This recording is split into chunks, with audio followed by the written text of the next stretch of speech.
Fala, torcida alviverde! Estamos de volta com conteúdo exclusivo sobre o nosso querido Porcão. Antes de mais nada, já se inscreve no canal e deixa aquele like. Assim você fica por dentro de todas as notícias do Palmeiras. Sem mais enrolação, vamos às notícias. A madrugada começou silenciosa, mas o futebol acordou em sobressalto. O clube denunciou um ataque covarde à academia do Palmeiras, um ato que rasga a fronteira entre paixão e barbárie. Vidraças estilhaçadas, portões danificados, pichações espalhadas como feridas abertas, um retrato de intolerância que nada tem a ver com o jogo que deveria unir. Nas primeiras horas do dia, a notícia correu como faísca em palheiro, acendendo um debate urgente: até onde vai o descontrole quando uma camisa vira licença para o crime? A diretoria reagiu com firmeza. O comunicado descreveu o cenário de destruição e informou que as autoridades foram acionadas imediatamente, com imagens e relatos já encaminhados para investigação. A mensagem foi clara: não se trata de torcer contra, mas de afrontar um patrimônio esportivo e social. A academia não é só campo e vestiário, é o coração que abastece o elenco, a base que alimenta sonhos, o espaço de trabalho de dezenas de profissionais. Do lado de dentro, funcionários chegaram para um dia normal e encontraram um rastro de danos que atrasa a rotina. Portas precisaram ser reforçadas, muralhas de improviso erguidas, treinos reorganizados. Os atletas, já no limite de um calendário extenuante, assistiram à cena com indignação e tristeza. Não é motivação extra, é um peso desnecessário, um ruído que invade a cabeça de quem precisa de foco para competir. Abel Ferreira, conhecido por cobrar intensidade e disciplina, teria sido um dos primeiros a convocar serenidade. A mensagem interna foi pragmática: proteger o grupo, preservar o ambiente de trabalho e seguir adiante. Mas é impossível ignorar o abalo: a preparação não é só tática, também é mental. E quando a madrugada vira guerra, a manhã pede reconstrução. A repercussão extrapolou muros. Em programas esportivos e redes sociais, a condenação foi quase unânime, e entre as vozes mais estridentes surgiu a de Neto: são uns animais. O desabafo, duro e direto, soou como um soco na mesa. Pode-se discutir o tom, mas o recado tocou um nervo exposto. A linha que separa a cobrança legítima da selvageria não pode ser borrada pelo calor da arquibancada. A polícia trabalha com hipóteses: ação coordenada? Oportunismo de madrugada? Infiltrados travestidos de torcedores? Há câmeras, há vestígios, há um trajeto a ser reconstituído. O clube, por sua vez, promete colaborar com tudo: acesso a imagens, horários, listas, qualquer informação que ajude a identificar os responsáveis. É uma corrida contra o tempo, mas também contra a sensação de impunidade. No campo esportivo, o impacto é prático. Treinos que precisariam ser específicos viram remendos, sessões de vídeo dão lugar a reuniões de segurança, e o que seria uma manhã de rotina torna-se exercício de resiliência. Com jogos se sucedendo e a tabela comprimida, cada detalhe importa, sobretudo o silêncio do trabalho bem feito. E silêncio foi exatamente o que a madrugada negou. Para o torcedor comum, aquele que acorda cedo, pega metrô, compra ingresso parcelado e canta sem parar, a cena é revoltante. A minoria que agride, depreda e ameaça sequestra a narrativa de uma massa que só quer futebol.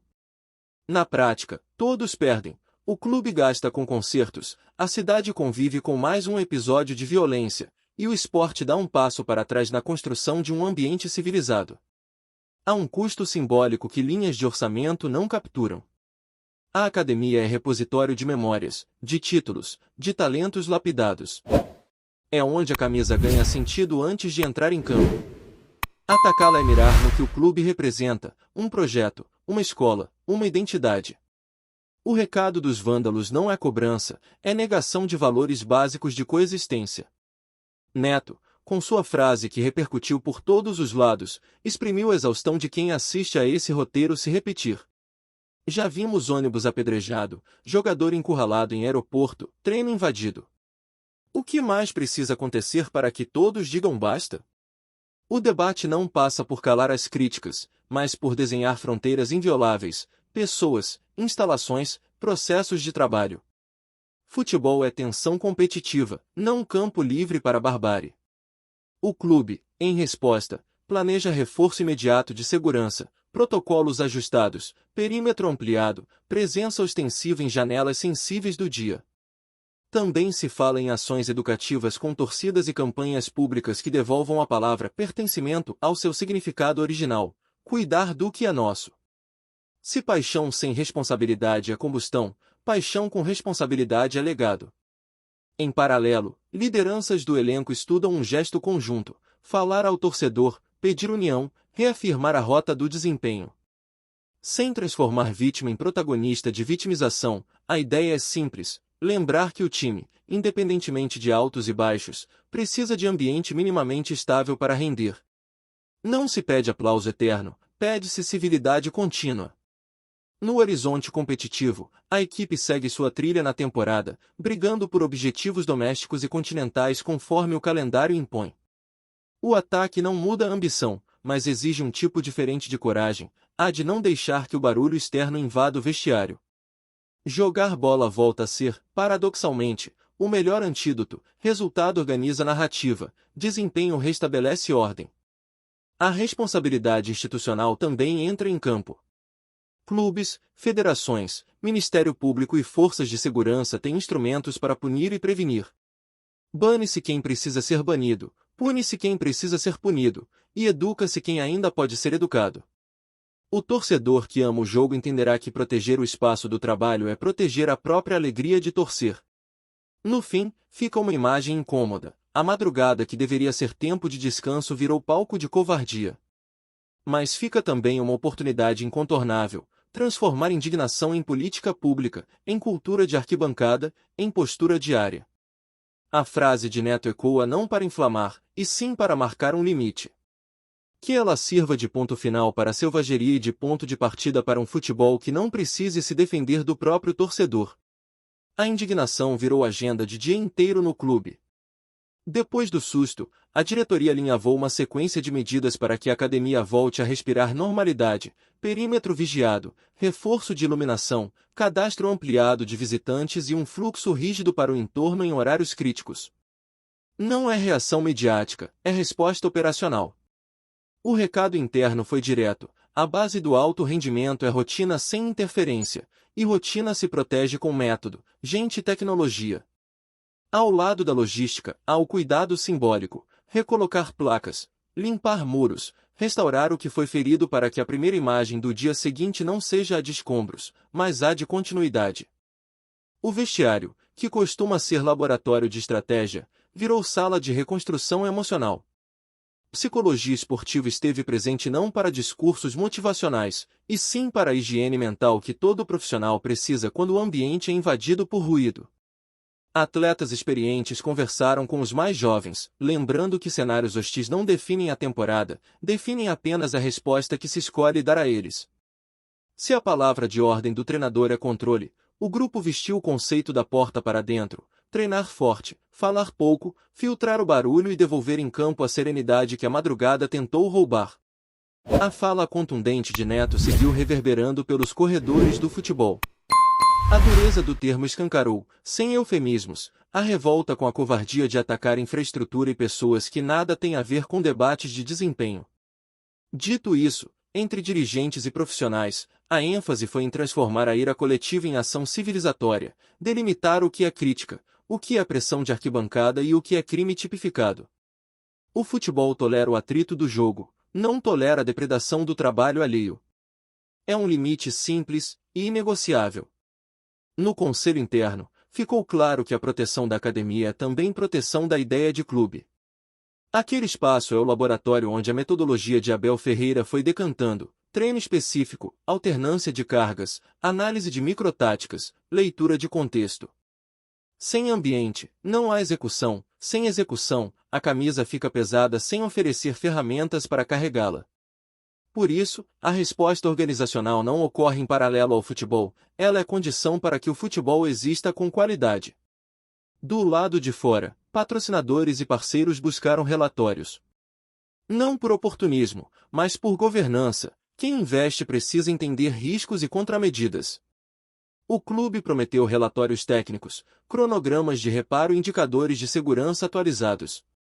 Em linguagem empresarial, Isso se traduz em compliance de integridade. Em linguagem de bola, significa devolver ao elenco a paisagem habitual de treino, com gramado adequado, material disponível, horários respeitados e zero interrupção na preparação. A torcida organizada, a imensa maioria que paga ingresso, viaja, canta e volta para casa, também se movimentou. Representantes procuraram a diretoria para propor campanhas de conscientização e coibir infiltrados que confundem pertencimento com licença para selvageria. A ideia é restituir a narrativa a quem de fato é o dono dela, o torcedor que ama, critica, sofre, mas não agride, não destrói, não ameaça. A paixão, quando encontra responsabilidade, vira escudo do clube, e não arma contra ele. Em campo comunicacional, a orientação foi clara, sem espetáculo sobre a destruição. Informação precisa, sem alimentar a indústria do caos. Fotos para a perícia, dados para a polícia, e foco esportivo para a rotina. A equipe de comunicação sabe que a linha é tênue, dar transparência sem transformar a noite de violência em combustível para novos atos.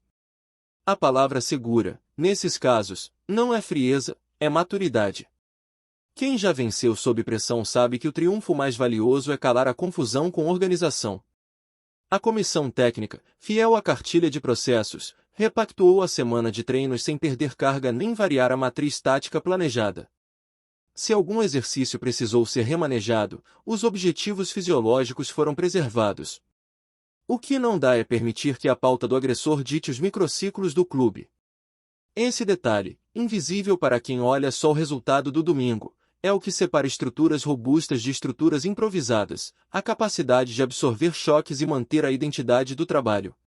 No debate público, a palavra impunidade apareceu como fantasma conhecido.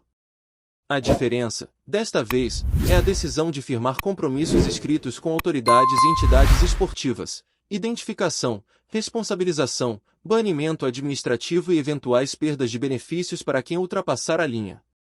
Não se trata de criminalizar a festa, trata-se de punir o crime e estancar a sensação de que tudo se pode em nome de uma cor. Quando o limite é claro, a convivência fica mais simples para todos. Próximo jogo à vista, o grupo passou a conversar sobre a resposta esportiva. Não há revanche civil possível dentro das quatro linhas, mas há a afirmação de um projeto, competir com concentração, reduzir o erro não forçado, escolher as zonas de pressão, acelerar nos momentos precisos. A linguagem tática cumpre uma função terapêutica, recoloca cada jogador no território que domina, o do gesto bem executado, onde o trabalho volta a fazer sentido. Essa é a cura silenciosa que a bola oferece a quem foi violentado pelo barulho. Entre as categorias de base, técnicos e coordenadores transformaram o episódio em aula de cultura de clube. Não é palestra moralista, é arquitetura de pertencimento. Explicar aos garotos por que a academia é um bem coletivo, por que a camisa pesa e por que o comportamento fora do campo constrói ou destrói caminhos.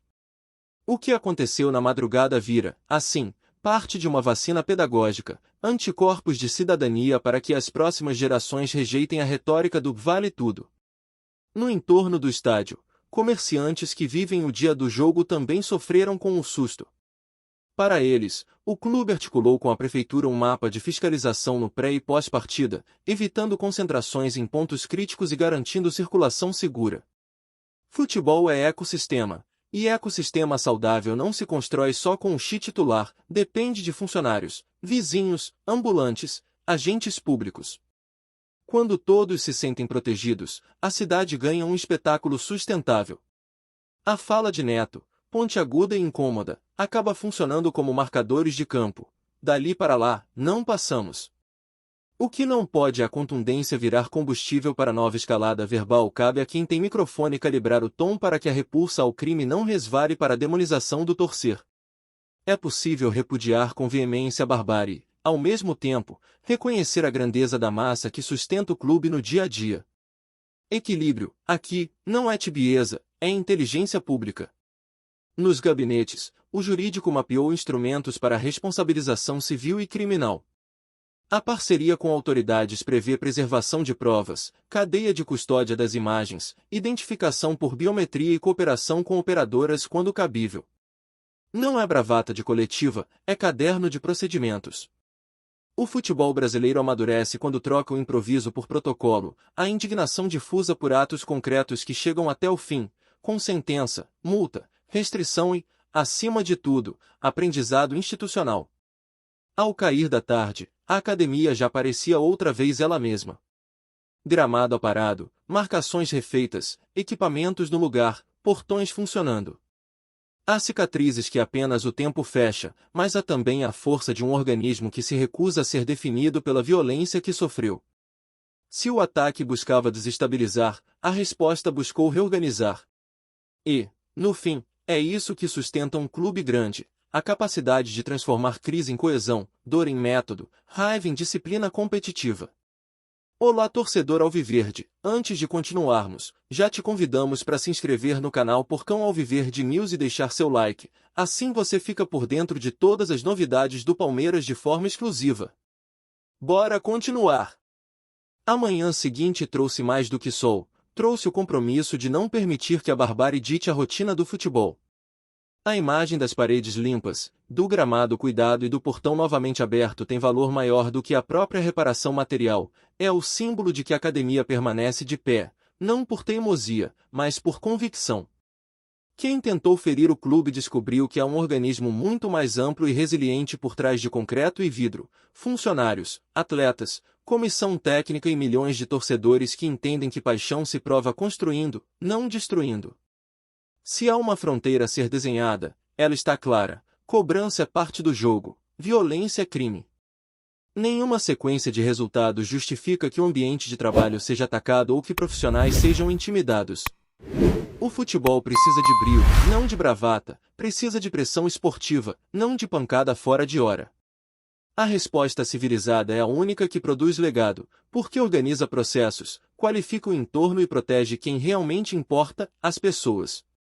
Abel Ferreira, que fez do método sua língua materna no clube, reforçou internamente uma ideia simples: foco é escudo. Quando o tumulto bate à porta, a casa se defende com rotina, com treino bem executado, com hierarquia respeitada. O pacto é silencioso e poderoso. Comissão técnica e elenco blindam o vestiário para que a bola volte a ser a pauta. Se alguém buscava desestabilizar, encontrou um grupo mais unido do que na véspera. O elenco transformou indignação em concentração. Cada sessão de treino ganhou um sentido adicional, o de provar que a resposta esportiva é a mais eloquente e duradoura. A conversa nos corredores já não gira em torno do ocorrido, e sim dos detalhes que decidem jogos, tempo de pressão, ocupação de espaço, leitura de segunda bola, gestão de energia ao longo dos 90 minutos. A melhor retórica, agora, é rendimento. A diretoria, por sua vez, tirou da crise um plano de trabalho. Segurança ampliada, protocolos revisados, tecnologia adicionada, fluxos claros para acesso e monitoramento. Tão importante quanto o aço e o concreto é a transparência, regras publicadas, consequências definidas, prazos cumpridos. Governança é o nome moderno do que o futebol sempre soube fazer quando é grande: assumir responsabilidade e cumpri-la de ponta a ponta. A torcida que sustenta o clube no dia a dia também mostrou maturidade. Lideranças se ofereceram para ajudar a identificar infiltrados, apoiar campanhas educativas e resgatar o sentido de pertencimento responsável. Cantar alto nunca foi sinônimo de agredir, apoiar com fervor nunca foi licença para depredar. O estádio é casa quando quem entra entende que ali se guarda algo que é de todos. A frase dura de Neto funcionou como gatilho para um debate necessário. Sem dourar a pílula, a contundência expôs uma indignação que não cabe mais ser empurrada para baixo do tapete. O ponto é dirigir a energia para o lugar certo, pressionar por ordem, por punição a culpados e por proteção a inocentes. Se a palavra forte for ponte para a ação justa, terá cumprido um papel histórico. No campo jurídico, o caminho está traçado: identificação, responsabilização e banimento. Processo não é espetáculo, é sequência. Preservação de provas, cooperação com autoridades, respeito à cadeia de custódia e, ao final, sanção proporcional. O recado não precisa gritar, basta chegar ao destino correto, com a firmeza de quem sabe que omissão custa caro. Na base, o episódio virou material pedagógico. Coordenadores e treinadores usaram o ocorrido para fortalecer a cultura interna: disciplina, respeito, Cuidado com o patrimônio comum. É ali, entre garotos que alimentam o sonho profissional, que se planta a vacina cívica contra a retórica do vale tudo. Formar jogador e cidadão não são trilhas paralelas, são a mesma estrada. A cidade também entrou no jogo. Comerciantes do entorno, vizinhos da academia, trabalhadores do dia do jogo, todos precisam de previsibilidade e segurança. O clube, em diálogo com autoridades, costurou um mapa de ordenamento para antes e depois das partidas. Futebol é ecossistema. Quando o ambiente é estável, a experiência melhora para quem trabalha e para quem torce. No setor de comunicação, venceu a sobriedade. Informação precisa, sem transformar ruína em manchete de entretenimento. O episódio é sério demais para render espetáculo. É possível prestar contas, atualizar medidas e seguir com a pauta esportiva sem alimentar o ciclo de histeria que só serve a quem não veste a camisa por amor, mas por oportunismo. Inevitavelmente, um investimento adicional em infraestrutura. Não para militarizar o dia a dia, mas para modernizar controles, iluminar pontos cegos e reduzir janelas de risco. O torcedor comum mal perceberá as mudanças, isso é bom sinal. Segurança eficiente é aquela que não rouba a cena, mas garante que a cena aconteça, o treino na hora, o equipamento no lugar, a rotina intacta. No horizonte competitivo, a ambição permanece. A tabela seguirá pedindo respostas, e o grupo seguirá oferecendo trabalho. O jogo continuará a cobrar leitura fria em momentos quentes, e é aí que um clube grande se diferencia, escolhe o gesto certo, no tempo certo, pelo motivo certo. O barulho da madrugada se dissolve quando a bola rola com autoridade. Ao torcedor, fica um convite inequívoco, ocupar o espaço com a alegria que sempre foi marca registrada, sem ceder uma vírgula ao discurso da intolerância. O time precisa de arquibancada que empurra, não de cortina de fumaça que confunde. Cada aplauso sincero, cada vaia justa e cada canto que não transborda para o descontrole ajuda a escrever a versão adulta da paixão. No fim, prevalece a mensagem que vale para dentro e para fora: a madrugada não define o dia, e o episódio não define o clube. O que define são as escolhas subsequentes: reconstruir, responsabilizar, competir. Quando o apito final soar nas próximas partidas, que o grito mais alto não seja o de raiva represada, mas o da certeza de que a grandeza se mede pela capacidade de atravessar a tormenta com caráter. E nisso, o clube mostrou que está exatamente onde deveria estar, no caminho de quem cresce diante do problema e o transforma em potência. Trazemos notícias atualizadas do Alviverde todos os dias. Inscreva-se no nosso canal e dê um like para continuar recebendo notícias exclusivas. Compartilhe também a sua opinião sobre essa notícia nos comentários, isso é muito importante para o Palmeiras. Até o próximo vídeo.